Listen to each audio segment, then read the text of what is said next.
অসমৰ চৰকাৰী বিদ্যালয়সমূহৰ গুণ নিৰ্ধাৰণৰ বাবে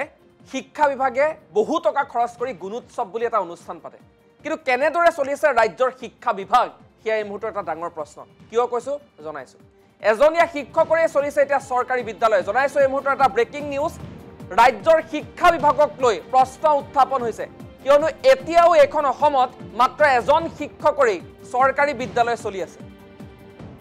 তিনিচুকীয়াৰ টমটম লাইন প্ৰাথমিক বিদ্যালয়ত নাই শিক্ষক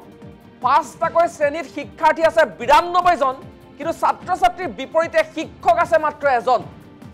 শিক্ষাৰ গুণগত মান পৰীক্ষা কৰিবলৈ গুণোৎসৱ অনুষ্ঠিত হয় গুণোৎসৱত কি পায় গুণোৎসৱৰ এই সমস্যাসমূহৰ কথা উল্লেখ হয় নে নহয় আৰু গুণোৎসৱৰ পাছতো সমস্যাৰ হে সমাধান নহয় কিয় এই প্ৰশ্ন উত্থাপন হৈছে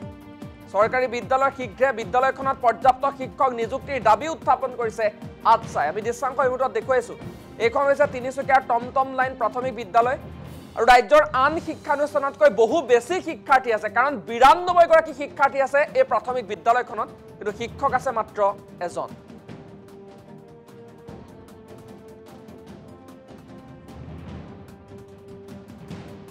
তিনটা মাস্টাৰ আছিল তো এই তিনটা মাস্টাৰ পৰা মানে এজনক ট্ৰান্সফাৰ দি দিলে ট্ৰান্সফাৰ দিয়াৰ পাছত মানে আৰু এটা লগে লগে দিব লাগিছিল হেতুও দিয়া নহল তাৰ পাছত দুটা থাকি গল তাৰ দুটা ভিতৰত এটা বেমাৰ হৈ গল হিও নাহিছে হিও অফিচত জনালে তেতিয়াও এটা দিব লাগিছিল হেতুও দিয়া নাই আকৌ এটা মাস্টাৰ হৈ গল এটা মাস্টাৰে মানে অফিচ যাব লাগে আকৌ মানে বেংকলৈ যাব লাগে বজাৰ হাট কৰিব লাগে হেতু কাৰণে সময় দিবা নোৱাৰে হেতু কাৰণে যে আমাৰ ল'ৰা ছোৱালীবিলাকৰ একদম মানে অন্ধকাৰত গৈ আছে হেতু কাৰণে চৰকাৰক পোনপটীয়া ধিক্কাৰ জনাব লাগিব কি এনেকুৱা এটা শোচনীয় অৱস্থা ইমানকেইটা ল'ৰা ছোৱালী আছে 92টাতকৈ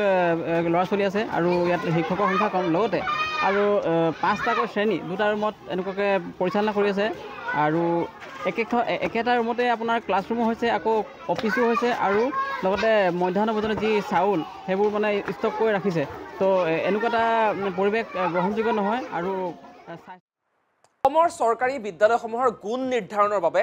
শিক্ষা বিভাগে বহু টকা খৰচ কৰি গুণোৎসৱ বুলি এটা অনুষ্ঠান পাতে কিন্তু কেনেদৰে চলিছে ৰাজ্যৰ শিক্ষা বিভাগ হিয়া এই মুহূৰ্তৰ এটা ডাঙৰ প্ৰশ্ন কিয় কৈছো জনাইছো এজনীয়া শিক্ষকৰে চলিছে এটা চৰকাৰী বিদ্যালয় জনাইছো এই মুহূৰ্তৰ এটা ব্ৰেকিং নিউজ ৰাজ্যৰ শিক্ষা বিভাগক লৈ প্ৰশ্ন উত্থাপন হৈছে কিয়নো এতিয়াও এখন অসমত মাত্ৰ এজন শিক্ষকৰে চৰকাৰী বিদ্যালয় চলি আছে তিনিচুকীয়াৰ টমটম লাইন প্ৰাথমিক বিদ্যালয়ত নাই শিক্ষক পাঁচটাকৈ শ্ৰেণীত শিক্ষাৰ্থী আছে 92 জন কিন্তু ছাত্ৰ-ছাত্ৰীৰ বিপৰীতে শিক্ষক আছে মাত্ৰ এজন শিক্ষাৰ গুণগত মান পৰীক্ষা কৰিবলৈ গুণোৎসৱ অনুষ্ঠিত হয় গুণোৎসৱত কি পায় গুণোৎসৱৰ এই সমস্যাসমূহৰ কথা উল্লেখ হয় নে নহয় আৰু গুণোৎসৱৰ পাছতো সমস্যাৰ হে সমাধান নহয় কিয় এই প্ৰশ্ন উত্থাপন হৈছে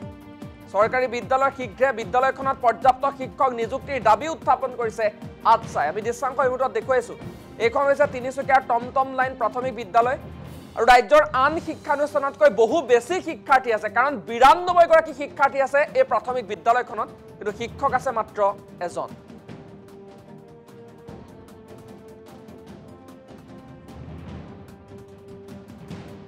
তিনটা মাস্টাৰ আছিল তো এই তিনটা মাস্টাৰ পৰা মানে এজনক ট্ৰান্সফাৰ দি দিলে ট্ৰান্সফাৰ দিয়াৰ পাছত মানে আৰু এটা লগে লগে দিব লাগিছিল হেতুও দিয়া নহল তাৰ পাছত দুটা থাকি গল তাৰ দুটা ভিতৰত এটা বেমাৰ হৈ গল হিও নাহিছে হিও অফিচত জনালে তেতিয়াও এটা দিব লাগিছিল হেতুও দিয়া নাই আকৌ এটা মাস্টাৰ হৈ গল এটা মাস্টাৰে মানে অফিচ যাব লাগে আকৌ মানে বেংকলৈ যাব লাগে বজাৰ হাট কৰিব লাগে হেতু কাৰণে সময় দিবা নোৱাৰে হেতু কাৰণে যে আমাৰ ল'ৰা ছোৱালীবিলাকৰ একদম মানে অন্ধকাৰত গৈ আছে হেতু কাৰণে চৰকাৰক পোনপটীয়া ধিক্কাৰ জনাব লাগিব কি এনেকুৱা এটা শোচনীয় অৱস্থা ইমানকেইটা ল'ৰা ছোৱালী আছে 92টাতকৈ ল'ৰা ছোৱালী আছে আৰু ইয়াত শিক্ষকৰ সংখ্যা কম লগতে আৰু 5টাকৈ শ্ৰেণী দুটা ৰুমত এনেকুৱাকৈ পৰিচালনা কৰি আছে আৰু একেটা ৰুমতে আপোনাৰ ক্লাছৰুমো হৈছে আকৌ অফিচো হৈছে আৰু লগতে মধ্যাহ্ন ভোজনৰ যি চাউল সেইবোৰ মানে ষ্টক কৰি ৰাখিছে তো এনেকুৱা এটা পৰিৱেশ গ্ৰহণযোগ্য নহয় আৰু